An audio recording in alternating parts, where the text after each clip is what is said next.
Now being recorded. Sorry about that, Todd. I forgot to hit the record button. Okay, welcome to our Fall 2013 Cyberseminar series. My name is Todd Rasmussen, and I'll be hosting this fall semester presentation. I'm a professor of hydrology and water resources at the University of Georgia in Athens. And today I'm pleased to present our first speaker, Professor Joe Wheaton from Utah State University in Logan, Utah. Joe is a fluvial geomorphologist who teaches courses in geomorphology, fluvial hydraulics, eco-hydraulics, GIS, geomorphic change detection, and river restoration. Joe received both his MS in hydrology and his MS in hydrologic sciences at UC Davis, and then went to the University in Southampton in the UK for his PhD under Professor David Sear and Steve Darby. Joe has also taught at University of Wales and Idaho State University. Professor Wheaton currently runs the Eco-Geomorphology and Topographic Analysis Lab in the USU Department of Watershed Sciences. He's also the co-director of the Intermountain Center for River Rehabilitation and Restoration. And I do note that he offers a course where he partners with beavers in stream restoration projects. And before I turn over the mic to Joe, I'd like to encourage you to take advantage of the online chat box in the lower corner of your webinar box, where you can ask the speaker questions during or after his presentation. Thanks to everybody for joining us, and I'll turn it over to you now, Joe. That's great. Thanks so much for the introduction, Todd, and thanks to you and Jennifer for hosting this, and thanks to whomever it was that put my name forward. What I want to do is, well, first off, just some logistics. I can't actually see those little chat windows, so Todd, if you warn me if that's coming up, if someone's got a question during the talk, then I can switch screens over there to see that. But otherwise, I'll just sort of take us on through things, if that's okay. So I've got about 40 minutes here to run through geomorphic change detection, and a lot of you on the line, I imagine, are increasingly coming into contact with high-resolution topography. And so what I want to do today is walk us through one of the things that we can do with that topography when we have repeat surveys of the same places through time. And before I dive into that, just to acknowledge a bunch of folks who've been instrumental in some of the work I'm going to share with you.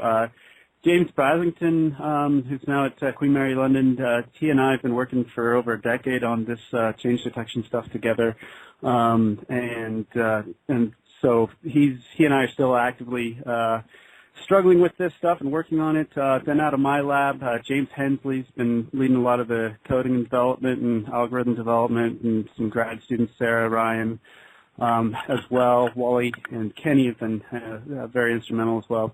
Philip Bailey from North Arrow Research has been huge in terms of turning these things into software packages folks can use.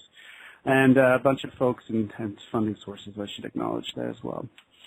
So the purpose is to share with you some of my perspectives and impressions on geomorphic change detection. And really the main thing I hope that you guys take away from today is, even though this data lends itself nicely to producing pretty pictures, which we all love to dump in our PowerPoints, it's time to move past just those pretty pictures and start leveraging this data to get back to some of the questions that might be driving us. And I am going to give you a fairly fluvially centric, talk. I study rivers primarily, so most examples will come out of rivers.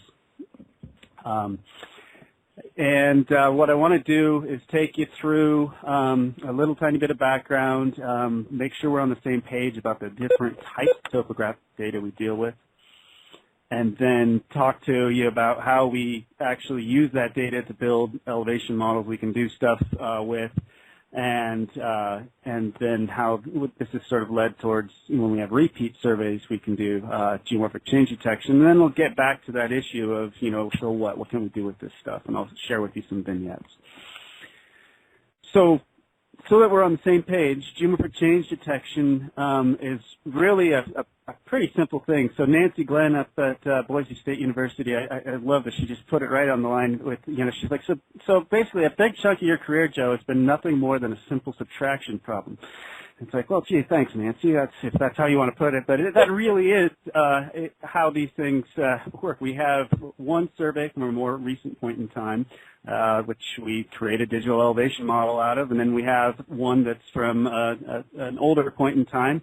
And on a cell-by-cell basis, when we subtract elevations from the new one from the old one here, then what we get are another raster, which is a DEM of difference, or a DEM of difference, and it will give us negative areas that correspond to erosion and cut, and positive areas that will correspond here in blue to deposition or fill. And so that not only paints a sort of spatial picture of where these different, in this case, geomorphic processes are shaping the landscape, it also paints a quantitative picture. We can look at these elevation change distributions, and so what I've got here is no change at 0, and then progressively greater erosion in the red to the left, and progressively greater deposition to the right, and how much volume I'm producing there. And so once we start looking at volume, then we can do things like morphological sediment budgets. And if you think about a sediment budget as a simple statement of conservation of mass, what comes in minus what goes out equals the change in storage, what the DoD is doing for you is quantifying that change in storage term.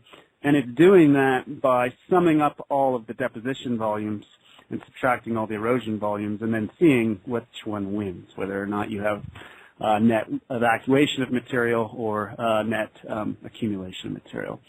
And so we do these things, we make these inferences about net geomorphic change that result from erosion and deposition, and the key part here is that are actually detectable despite noise. And so I am going to talk to you a bunch in the first part of the talk about how we quantify that noise and how we get past this basic problem of distinguishing noise from changes that we think are real.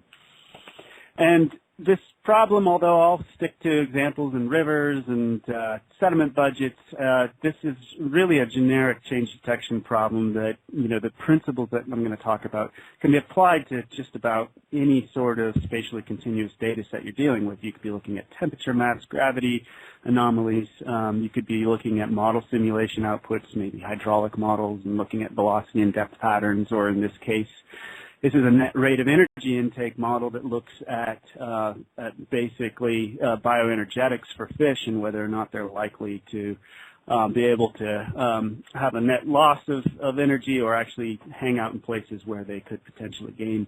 And so all of those sorts of things you can look at in this sort of change detection framework. So sticking to topography, we've had an explosion of new methods over the past 10, 15 years, and the most obvious one that most people are familiar with is airborne LiDAR. And so airborne LiDAR kind of knocked aerial photogrammetry off the block, maybe a little bit prematurely. But we have these things that we can get these large-scale, high-resolution surveys from aerial platforms with airborne LiDAR or aerial photogrammetry. We also have ground-based surveys, so using total stations like up here on the right, where we run around and collect a whole bunch of points with a rod. We can do the same thing with an RTK GPS. And then also ground-based platforms. We've seen a lot in terms of ground-based LiDAR, also referred to as structural laser scanning, which can give us these amazing point clouds at incredibly high resolution. And then structure from motion, sort of the poor man's TLS, where you can go out with just a very simple little digital camera that doesn't cost more than $100 and just take a bunch of different photos from a lot of different perspectives and use structure from motion to actually stitch together photochrometric DEMs. There's boat-based bathymetric surveys, and so we have multi-beam and single-beam sonar. And so all of these different methods, I would argue that none of us on the line are really driving the development of these methods. These things have advanced for other reasons in other industries, but we've benefited enormously from these technological advances in survey acquisition. And what it really boils down to is that we can collect a lot more data a lot quicker and potentially more frequently. And when we collect it more frequently, then we have a potential to do change detection. And so there are huge trade-offs in terms of what these different techniques can do, and you could map those out in terms of the spatial resolution of data that you get. So, if we're going out and collecting things by hand with a GPS or total station, we may be able to get, if we're doing really good, up to a point per square meter.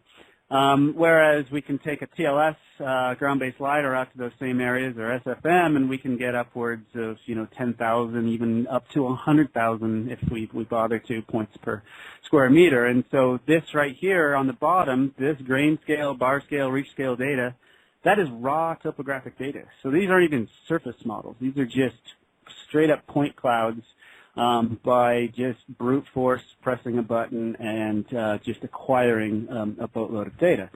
But then in terms of the practicality of applying these things, there's only, certain scales over which some of these make sense to apply. And so in a river context, how long of a reach could you do? So TLS, you may do 3 or 4 kilometers with a really ambitious campaign or something, but if you want to start looking at much longer reaches on the orders of tens up to hundreds of kilometers, you need an airborne platform, and you're going to go back to something like airborne LiDAR, for example, which isn't going to be as high of a resolution. Maybe that's up around 4 points per square meter.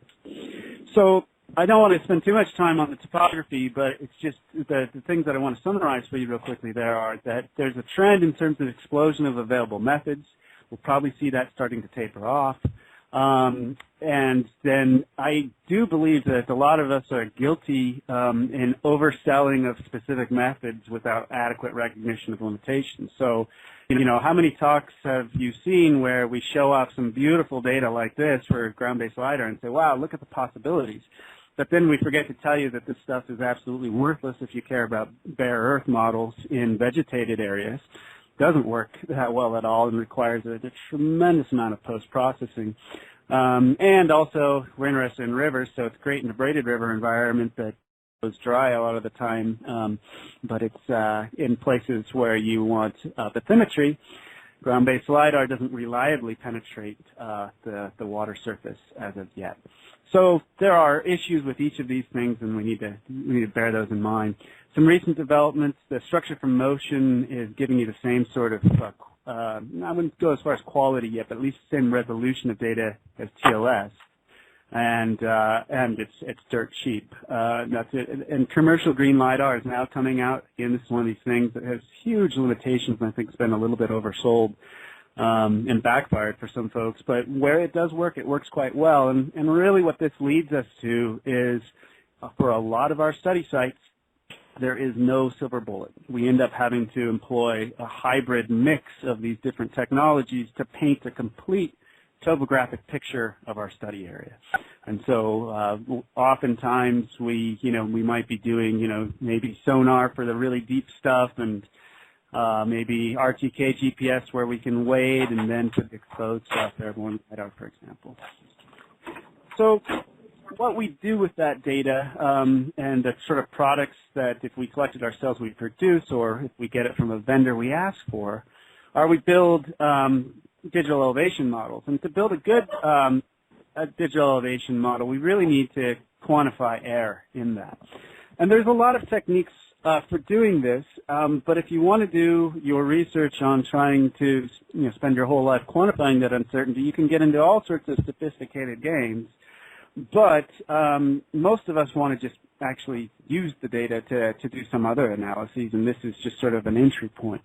And so one of the things that's emerged is fuzzy inference systems as a practical way of taking the information that we already have and trying to come up with some reasonable spatial error models of those. And so fuzzy inference systems are basically a way of getting over a categorization problem. And so if I give you a continuous variable like water depth, and I ask one of you on the line to tell me, well, what's shallow, normal, and deep in terms of depth, perspective one, someone might, draw the cutoff boundaries here at half a meter and 1.5 meter, and someone else might call 7.5 and 1.25.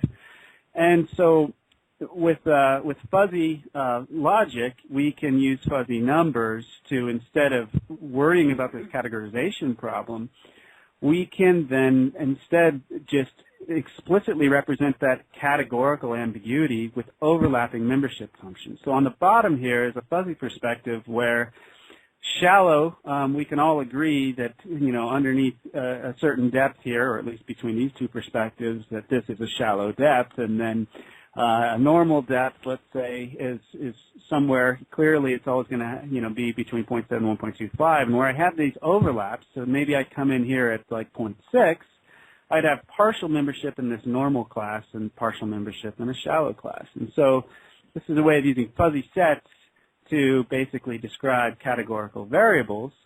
And then we can leverage then fuzzy inference systems, which just take really simple categorical sort of rule systems that you could articulate, an expert could articulate, you could calibrate these things, but they're pretty common sense. And so if we argue a really simple error model would be to say, I think in terms of DEM uncertainty, the things that really matter are this trade-off between how complex is the surface I'm surveying versus how well I sampled it. And so we could use in that example slope, which can easily be derived from a surface, as a proxy for topographic complexity. Then we could use point density as a proxy for sampling. And if we do that, we could do some fairly obvious things in this rule table. So if I have, let's say, a really low slope, rule 3 here, and a really high point density, so I'm dealing with a simple surface that I've surveyed the hell out of, my elevation uncertainty I would expect to be low, right? Versus another extreme where I have a very complex surface, a steep surface, and I've hardly done anything to survey it. I've got low point density, and my elevation uncertainty would be high. And so what you end up doing then are using these fuzzy classification of what those words mean, and then you calibrate an output of to empirical data of elevation uncertainties. And what happens is any time I come into a particular cell, because I have membership in multiple rules will end up applying. And then we look at the total consequence of those, and we can come up with a quite reasonable prediction of elevation uncertainty. So here's an example of this implied in space. And so you take these models and you apply them on a cell-by-cell basis to your digital elevation models. And so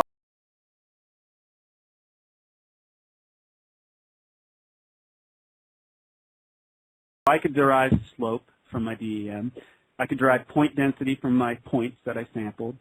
And so the darker color here is a higher point density. And then in this case, I've got break lines. And so maybe distance from a break line that might tell me something as well.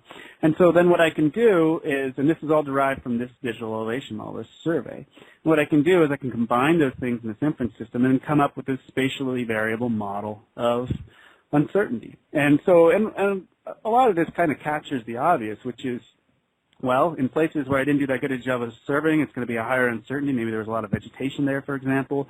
Places that are really steep cut banks, I should have a higher uncertainty, but it shouldn't be higher than the bank height, for example. And then, places where I've got, big smooth bars and maybe I had a lot of points, I should have fairly low elevation uncertainties. And so this is, in a nutshell, how these fuzzy models work. And we can apply these with different types of technologies. So here's the same reach surveyed with 4 different technologies, some work from Sarah Bangan that was going to be published here shortly in Geomorphology. And this is basically just showing that we have different error models for these different technologies. And so the TLS here, which is incredibly high-resolution data, has some of the worst predictions. And part of this is perspective, and part of this is because there's a lot of vegetation at this particular site, whereas other sites, that could potentially be my best error model. So once we can quantify these sorts of things, then we have a much better handle, and then we have something to use on how those propagate into other analyses. And the one we'll get into shortly here is change detection. So that's from a very raster, specific sort of perspective. If I've got a raster DEM, how do I quantify the elevation uncertainty in the rasters? That's one method for doing that. Now, a lot of us are working with point clouds these days, and so this here is a photo rendered point cloud. This is just raw topographic data. It's not a surface model. And the problem with these models, with this data, I mean, it is beautiful to look at, but at the same time, there's so much of it. It actually can be quite difficult to work with. And so, ironically, we go out and we get all this amazing high-resolution data, and we spend a lot of our time decimating it down to lower resolutions so that we can actually work with it.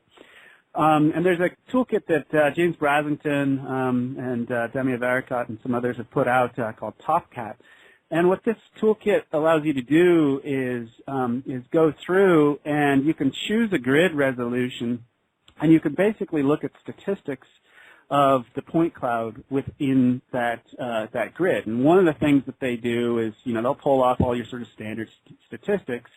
But if you're interested in, say, the surface roughness, because that's going to be sort of one of your primary inputs maybe to your air, you might try to look at the variance in that point cloud to estimate that. But what they do is, instead of just looking at variance, if you're on a slope, it would be quite a bit higher and partly representing your range. What they do is actually fit a plane through these point clouds in each cell, and then look at the variance from that. And so you get a detrended estimate of variance, which then is a good proxy for surface roughness. And so there's a whole bunch of useful things that can come out here. And I mentioned this in the context of air modeling because if your data is so high resolution and so good, probably the primary thing that's driving surface roughness in that case, that's driving your air, is the surface roughness. And so these tools you can build, these are surface roughness models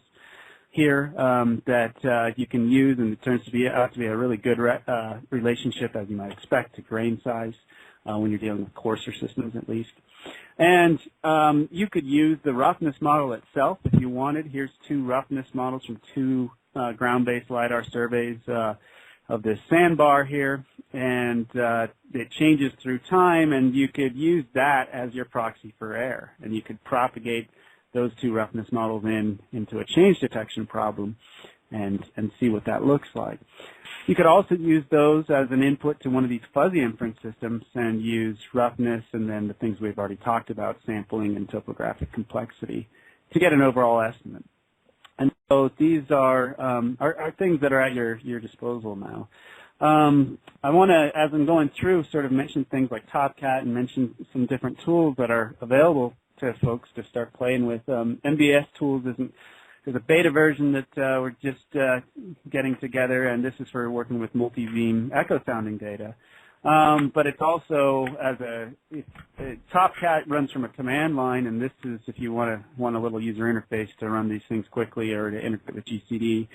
This is a useful toolkit. It also provides some point-based and raster-based uncertainty estimate tools, which might be useful to some folks.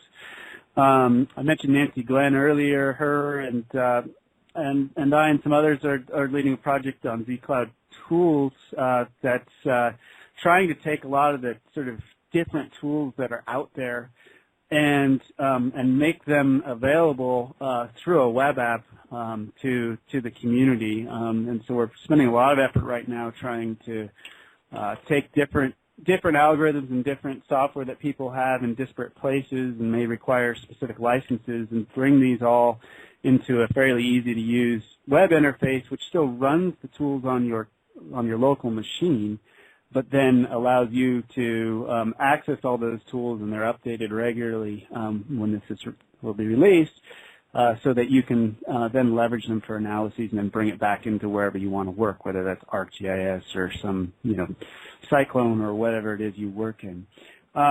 It'll also be elements of some of these tools will also be deployed on Open Topography, where if your data set or a data set you want to analyze is up there, for example, if you want to do change detection of a repeat LiDAR survey, you'd be able to do that using the San Diego Supercomputer Center's resources off of Open Topography, as opposed to having to go and download the data and play with it locally. So some different ways to sort of make some of those things available. So in summary of the air modeling, I think where we're at is there's been some trends and some recognition of the importance of accounting for uncertainties, and this has resulted in things like some of these fuzzy air models and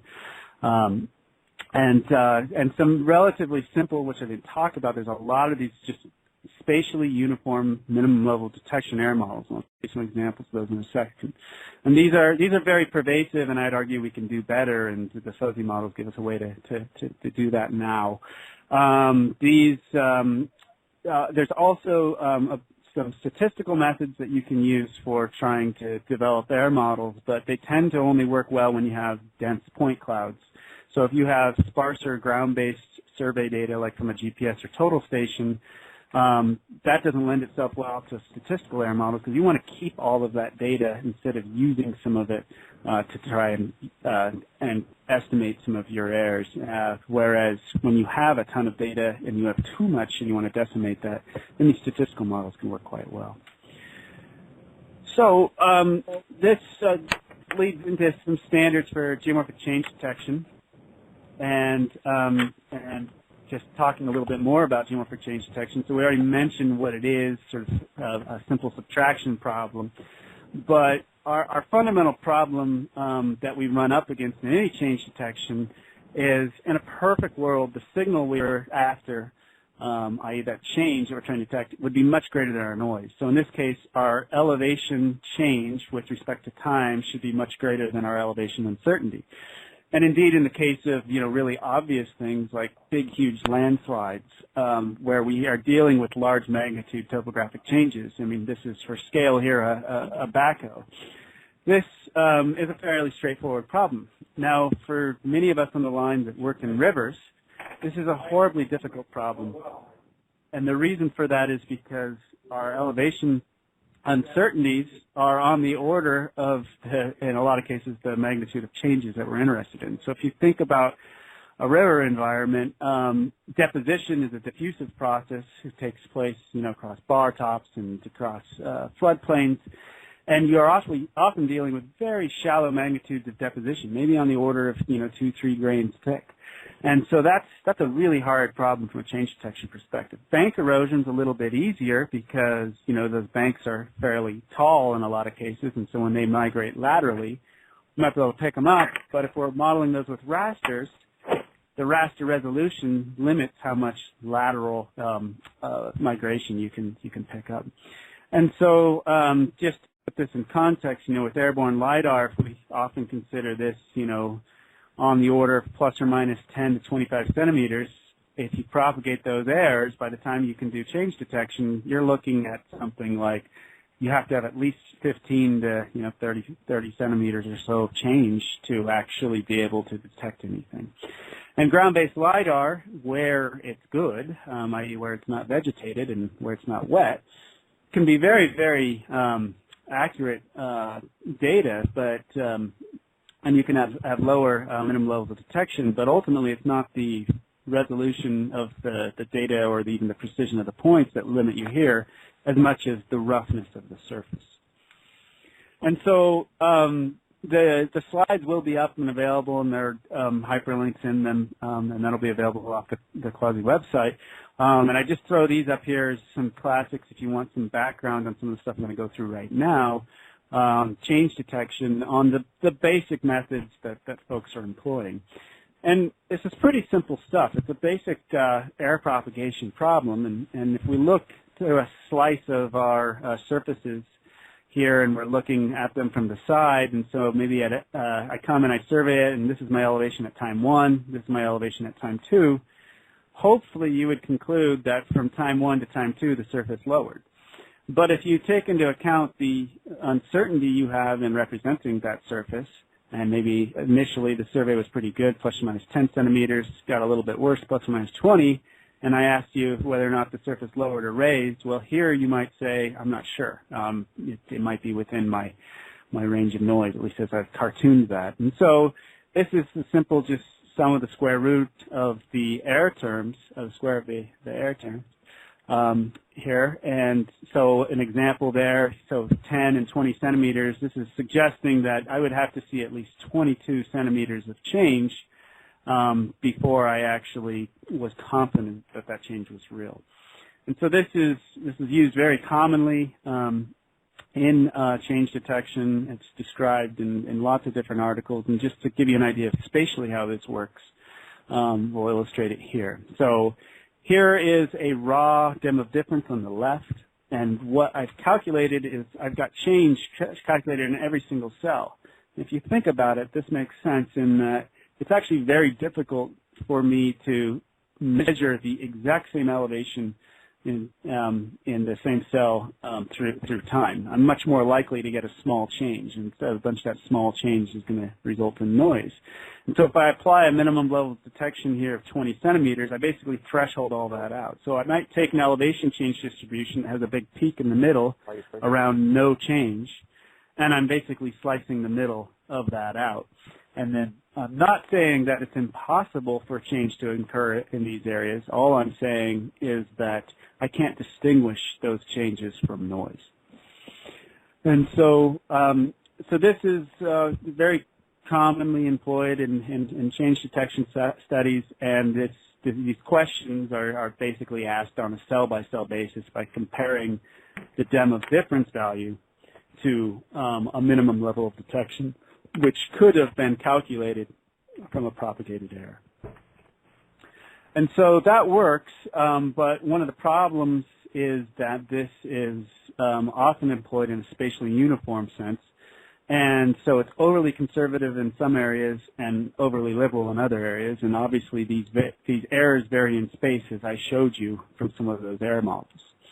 And so another thing that you can do with either spatially uniform or spatially variable error models is you can actually calculate a probability that the change is real. And what you do is you compare the DOD values and you calculate a t-score, essentially, to just a simple student t-score, to then compare the DOD values to that propagated error term on a cell-by-cell basis. So even if you're dealing with spatially uniform error models, this is going to result in a spatially variable probability model because what's varying in space is the DOD. But if you combine the DOD with a spatially variable error model, then you can often get a much more realistic probability model. And so you can do all of this stuff in Raster Calculator and ArcGIS. You can write your own scripts to do these things, or there's some software available to help walk you through this process. And so we've got this this basic change detection problem where we've got a new DEM, we've got an old DEM. We can subtract the two and get a DOD, but then we need to individually estimate the errors in each surface. And so because they could and should vary in space and in time. And then on a cell-by-cell basis, we propagate those errors into each other, and then we can come up with a propagated error surface, and we use that to then threshold the changes in the DOD, and we can do that by a variety of methods. We can do manually with a minimum level of detection, just spatially uniform, or we can do that probabilistically, or just based off the propagated errors. And what you end up with is a thresholded map and a thresholded elevation change distribution. And so GCD software that we've developed is currently just an ARC add-in toolbar. We've really been bitten hard by trying to develop stuff in Esri and make the faulty assumption that you can rely on Esri geoprocessing to help you get stuff done without it crashing. And so what we are in the process of right now is we are stripping away all of the core background functionality and not relying on anything in ArcGIS other than making a pretty map. And so the toolbar will exist as a standalone software package as well as a toolbar, but it should get more reliable in the next release here as we move away from relying on Esri to help get things done. And so this software allows you to go through and do things like estimate the errors in your surfaces, set up change detection in different ways, keep track of all these things in projects, do things like budget segregation, which I'll get into momentarily. And those of you that have worked with it probably had some, if you have all your eggs in a row, it works really well. If you don't, it can work well sometimes, and other times we get all sorts of Esri errors, and we're trying to streamline some of that for folks. Now that's if you want to do raster-based change detection, that simple subtraction problem. But a lot of us are collecting with airborne LiDAR, TLS, multi-beam, and structure from motion raw point clouds. And so if I've got data like this, I could obviously go through the methods I described and turn these into rasters and model things that way. But there are alternatives to this, and so you can just compare point clouds directly. There is some software out of France that's free called Cloud Compare,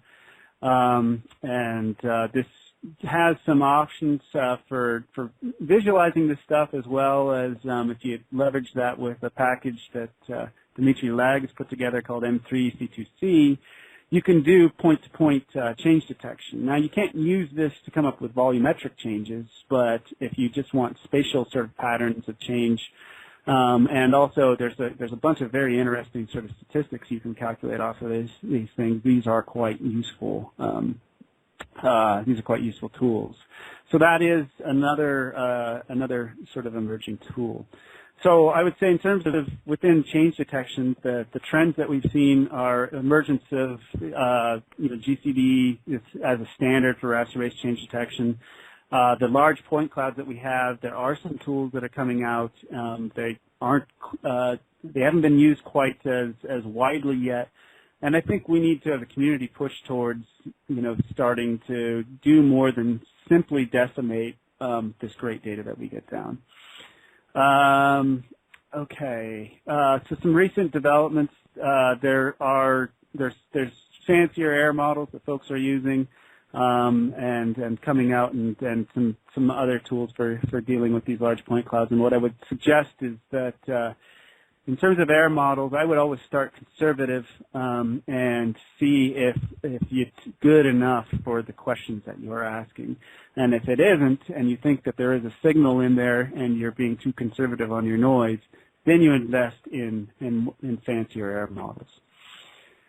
So that's just to kind of walk us through where I think kind of we are in terms of having tons of data, being able to produce these DEMs, and quantify errors in them, and then using that in change detection to do some calculations. But this still leaves us with, I think, the most interesting question of, so what can we learn from these analyses and this great data about the systems we're studying? And I've got a bunch of vignettes, and I'm only going to go through 3 of these, and I'm going to dump the rest in the back end of these slides here. And I'm not going to go through all of these studies in a bunch of detail. What I'm going to do is I'm going to highlight one example from a sort of applied restoration project, another example from just basic questions about how braided river systems work, and then another one from a large-scale monitoring program, just to get you to think about, okay, here's some of the questions that we can ask and how some folks at least are dealing with asking these things. And one of the tools that we can leverage once we have a DoD that we trust is something that we call budget segregation, which is simply, instead of looking at this map and saying, wow, I see neat patterns, I see some pool scour over here, or I see a bunch of bank erosion, or I see some big bars developing. Instead of just arm waving at those things, you get out your box of Crayolas digitally, and you classify those sorts of patterns that you think you're seeing, and you use those classifications, which are just basically polygon maps, to interpret and then quantify the relative contributions of those different things. And so I'll show you how that's done in a few applications here. So spawning habitat rehabilitation is something that's been quite popular, where you've got salmonids and then you've got big dams that have blocked access to a lot of their former upstream spawning habitat. And so one mitigation measure that a lot of folks have done is they dump a bunch of gravel downstream of these dams and try and recreate spawning habitat. And so this is a problem that obviously is geomorphic, and one of the big questions is, okay, when we do these sorts of projects, what happens when Bubba evaporating the dam opens up the valves and turns things up? Do these things just wash away? Do they change as predicted? And so I'll show you real briefly here something from the Columbia River out in California, this is a heavily regulated system, and the spawning habitat is much restricted to its historic range. It's all downstream of this Comanche Reservoir. And what I'm going to show you here, these are, you don't have to really understand too much about these models, but these are two different models that are eco-hydraulic models that predict the quality of spawning habitat. And so what they're saying is blue is good and red is poor, and we got a bunch of things in between. And I've got a mask on here that's just showing the area where these guys dumped a bunch of gravel downstream of the dam. And this is the year they dumped it, and right after they dumped it, this is sort of the quality of the habitat as predicted. And then we had a big flow event, and this is how that habitat changes. And so we can simplify those changes into areas where the habitat quality stayed the same in beige, where it improved in green, and where it degraded in orange. And then I can look at a dim of difference, with blue being deposition, red being erosion, to see if there's any sort of patterns in terms of habitat quality tied to these geomorphic changes. And so in areas where habitat quality was stable, what we saw was a signature of low magnitude elevation changes, minor deposition, minor erosion, minor rearrangement of stuff, basically on the top of this big riffle that they built, versus areas where there's habitat quality improved, where areas where we're seeing a bunch of deposition, which was actually this riffle sort of prograding downstream and these sort of building out and creating better hydraulic conditions. And then areas where habitat quality degraded were primarily associated with larger magnitude erosion. And this wasn't necessarily a bad thing. This is just you have a pool here, and this pool sort of migrating into this this riffle, and it's scouring out some material at the pool exit slope and then dumping it on the riffle, and that thing's sort of migrating downstream, which happened to be what the designers predicted. And so this is one way of looking at change detection in terms of a management question that was quite helpful for these dam operators in this case. And so so another question, completely unapplied in this case is just understanding the relative roles of braiding mechanisms. And any of you who've seen any of my work or James' work probably seen way too much of the Feshi in Scotland, but the Feshi is a place where we've developed a lot of these methods because it's a very active and dynamic braided river. But we've also been very interested in, so what are the signatures that we see of braiding mechanisms through these change detection data sets? Because there's braiding mechanisms that are described conceptually in literature, but we haven't ever actually quantified them. And are those braiding mechanisms dominating the overall morphological sediment budget, or are there other processes? And so one way you can do that with budget segregation is you can highlight different braiding mechanisms. So in this case, we have shoot cutoff and lobe dissection, etc. And we can look at their relative importance relative to all sorts of other mechanisms. And so some of the things that you see is like bank erosion is a very necessary process in a braided river that doesn't lead to more braiding. It's not considered a braiding mechanism, but it provides the sediment that then produces lots of central bars that have flow division around them. And so that's another way of looking at some of these things. We can look at avulsions and whatnot, but I'm going to kind of skip through that in the interest of time. And then just a last little quick vignette here. Our Columbia Habitat Monitoring Program is a program we've been involved in developing from the ground up that is charged with trying to quantify the status of fish habitat throughout the Columbia Basin, as well as trends in what is happening to that habitat through time, and using also some of these change detection methods to look at the effectiveness of different restoration measures. And so this program basically throughout the basin does these habitat surveys at about 400 sites a year. There's about 1,200 sites roughly in total once everything is surveyed this year. And one of the questions was, related to, okay, when we actually look at change detection across that many sites, across that big of a geographic region, does the intermediate disturbance hypothesis hold true? So in other words, are places where we see greater sort of dynamism of of geomorphology and geomorphic processes, do we see higher habitat heterogeneity, and ultimately is that better for fish? And then there's also just sort of a logistical thing, is can we operationalize all this stuff and automate it so that lots of different people can do this? And so, these are the typical sort of surveys they produce for a little reach, DEM, and do water depth maps, and they collect a whole bunch of habitat attributes.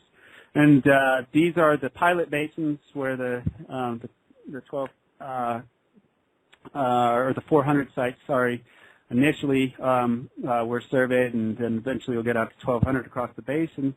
And this is an example of some of the change detection that you can do. And one of the neat things about this is now fully automated. It's all in the cloud. So these guys go collect their data. They do a bunch of QA/QC. They push this up to the cloud, and then we've automated all the change detection and budget segregation and put that all up there. And so I guess what I'm trying to get across here is that this is possible now to do this stuff at a bigger scale. It's not just something that we need to do just at our tiny little sites. So some trends, I would argue, in terms of applications of these things. There's a large number of studies that compare single events, and I think we need to start seeing more studies where we have longer time series of topographic data. And there's a lot of different types of things you can do. You might have geomorphic or ecogeomorphic applications, large-scale monitoring campaigns, and I've got some other examples, one that includes beaver, if folks are interested, that are in some of those slides that I've tacked onto the end. So I want to leave you with a few more slides here about the current challenges and then open it up to questions.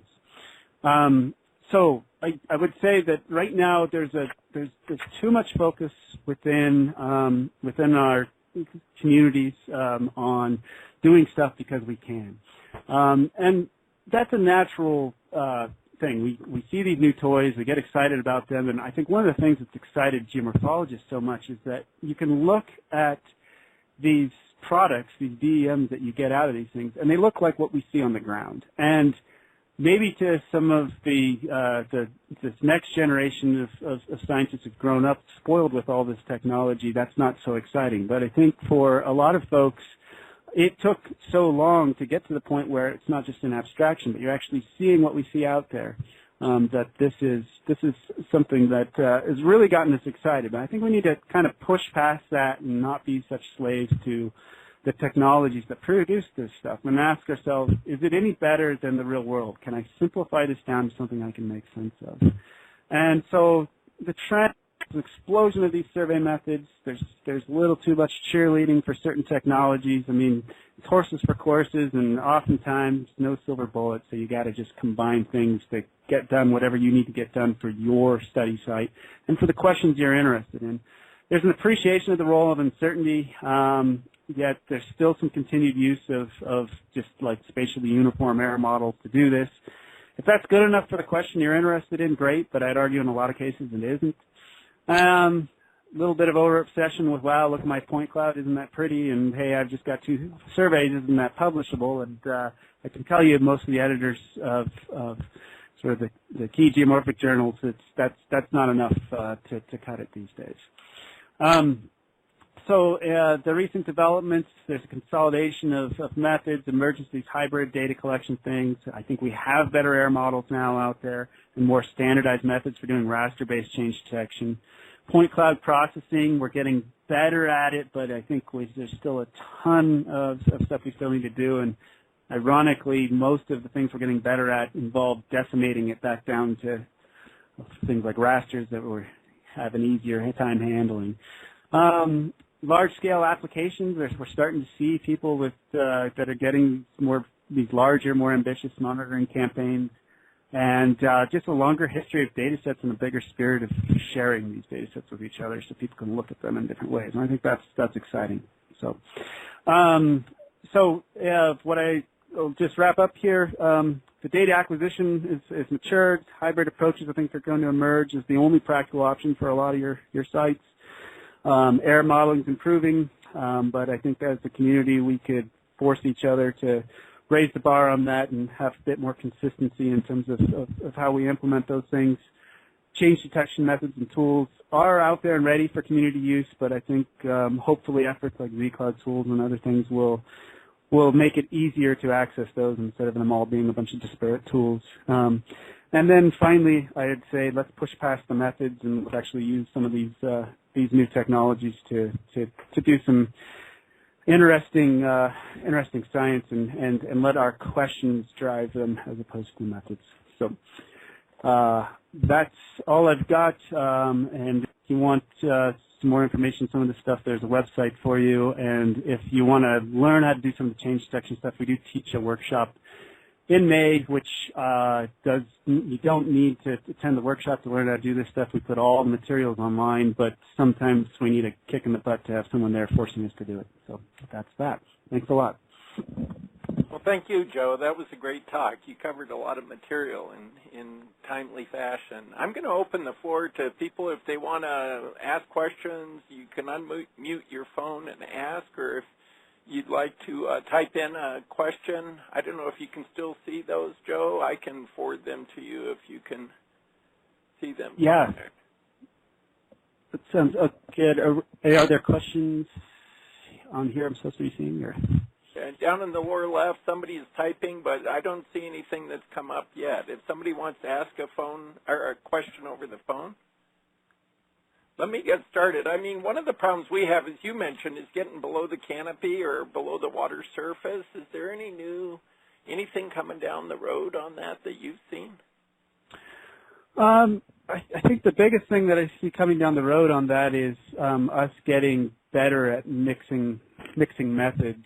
So with the vegetation, perspective is everything, and so one of the things that surprised us, I think, with the TLS data is the ground-based LiDAR data, is that it's done so poorly in some of the vegetated stuff at grabbing out the ground, and a lot of that is the perspective. When you're shooting from a tripod, you're at a very oblique angle, and so your likelihood of getting obstruction of view to the ground is much higher than when you're on an airborne platform looking down. And so vegetation is always going to be a challenge, and the airborne LiDAR is probably, there's obviously a ton of post-processing involved, but is probably the easiest and best way over large scale to do that. In a lot of cases, too, I think there's a reluctance sometimes to go back to simpler methods. If you got a small site, don't hesitate to just go out there and throw in a bunch of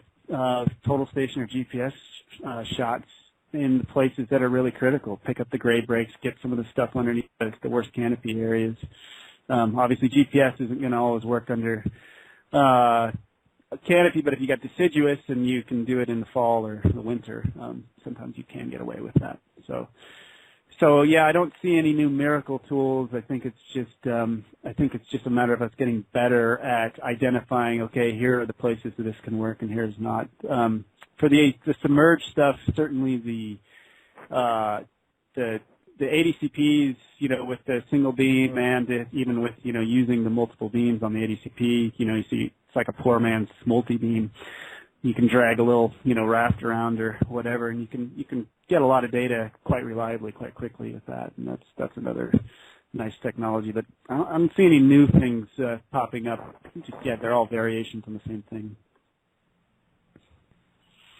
Yeah, Mitchell Donovan from UNBC. Do you see that there? Oh yeah, let's see. Mitchell Donovan. Whoops, I'm gonna go right up. So I'm seeing, in terms of air propagation, what if the source of one DEM is a historic topographic map that does not have errors associated with it? That's a great question. So I think the question is, how do you quantify errors in these historic maps? There are a few papers out. I think Alan James's group. There's been some guys who've been, and Greg Pasternak as well, have been working on if you are inheriting these older maps, or say old contour maps. methods for quantifying your errors in that. And they use a lot of the same thing. What you don't have in that case is the raw point data to look at sampling. But you do have the surface. If you're dealing with contour maps, you know at least what your sort of vertical resolution based off the contour interval is there. And there are some techniques that are emerging for those. So if you send me an email, I can forward you some of those. It's a good question. Are there folks with verbal questions, or do you want me to keep reading down this list? Yeah, go ahead. Allison Goodwell. Okay. So let's see. Allison Goodwell. How do you handle bias errors? Data collected during one period may be off a few centimeters. Yeah. This is a huge issue. I think there's a big underappreciation of the importance of good quality control networks. And we see this a lot, even in some of the supposed leaders in our field with airborne LiDAR, where, they just go out and throw a GPS base station down and collect a bunch of data, and it's sort of independent. They just sort of float each time, and, they may do some relative accuracy, assessments within that survey, but they don't tie it into an existing control network that was used for the previous survey. I've reviewed a lot of papers lately where people have come up with some clever techniques to try to adjust those surveys, and it usually boils down to taking an area you're pretty sure didn't change and adjusting and shifting the data sets together to match and take those things up. That's a sloppy after-the-fact fix, and we really need to get better about insisting on having control networks that are of professional quality. And if we don't know how to do those, that's fine. There's lots of surveyors, and with the economy out there the way it is, these guys are often willing to work for a lot cheaper than they have in the past. And so I think having professional set control networks and insisting that those are used by vendors, or in your own cases by yourselves, is really important to overcoming that bias. The other source of bias is just in terms of crew variability, in terms of how they set up surveys and how they acquire data. And we've got a paper that's coming out shortly that looks at some of those things if you're interested. Okay, perhaps our last question, Keith Pelletier. So Keith's asking about the cloud-to-cloud comparisons. Yeah, so the cloud-to-cloud comparisons, in full disclosure, I don't have a lot of experience with those directly. I think the guy who I would watch on the cloud-to-cloud comparison stuff is this Dimitri Leg and then his group over there in France. I mean, those guys have been, I think, blowing everybody out of the water in terms of their techniques that they're using. They seem to be a good 3-5 years ahead of everybody else. What most of them are doing are calculating normals between point clouds, and so you're trying to map up, the closest sort of point in two point clouds, and so they're calculating distances between those. And there's some fairly efficient algorithms for doing that, and I think that there's we need to just get over our sort of apprehension as a community to write code to do these point cloud-based methods, because when you dive into them, they're not as complicated as I think they've been perceived to be, and I think that we're just those guys are just scratching the surface on what can be done with that. But we have this data, and we're really not effectively leveraging it to its full capacity yet. So I don't know if that answers your question, Keith. But he's typing away here. Well, thank you so much for presenting. We're reaching the top of the hour, and I'd like to let everybody know that next week, same time, we're going to have Laura Urban, Stanford University, in the Department of Environmental Earth and System Science, talking about arsenic and deep groundwater, INSAR, and hydromechanical modeling in the Mekong Delta. So thank you to everybody who made this meeting this week, and we hope that you can join us again next week. Thanks a lot, everybody.